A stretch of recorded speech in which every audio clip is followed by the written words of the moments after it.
We're now going to talk in more detail about the domain of a function. And so suppose that the only thing we have is the equation of a function.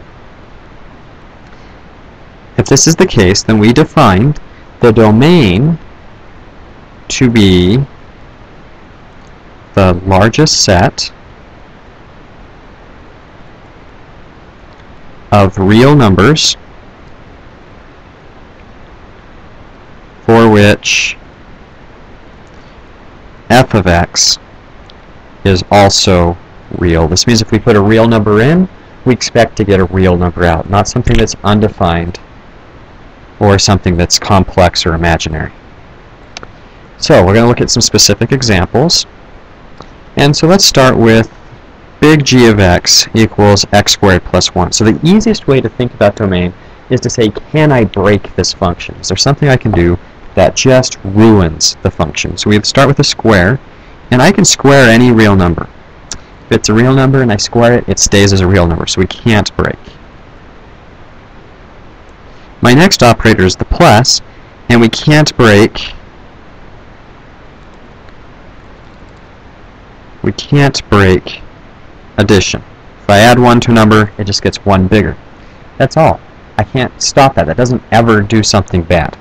So since I can't hurt any of the operators with a real number, then we say that our domain is all real numbers, and we're going to use the interval notation for that, minus infinity to infinity. So if it's all real numbers, then we can put in minus infinity to infinity. Well, not all cases work. Suppose that instead of big G of x, we have little g of z, and this is equal to z plus 1 over z minus 2. Now our issue happens right here with the denominator. We can't have anything divided by 0. This is undefined. So we have to stop and we have to say we're not allowed to have something that's a 0 on bottom. So we take the z minus 2 and set it not equal to 0. Solve for it like any other equation, and we get that z cannot equal 2.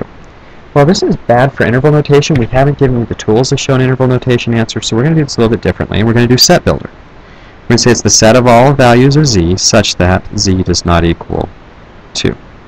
Just like our inequality notation, we're just going to take this piece and shove it in there, and as long as z is not 2, it works.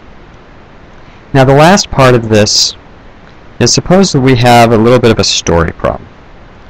So suppose that we're talking about the numbers n of computers produced at one of Dell Computers' manufacturing facilities in one day after t hours. So this is how many they can make in a single day. It's given by the following function, n of t equals 336t minus 7t squared. And then we're asked for the domain of the function. Now here's the catch. We know that t is in hours, and we know it's in one day. So t, the domain of t, of n of t, has to be between 0 and 24, because there's only 24 hours in a day. So the stipulation of one day is what binds our hands to be between 0 and 24. And that's how we find the domain of functions based on their equations and the wording that goes with them.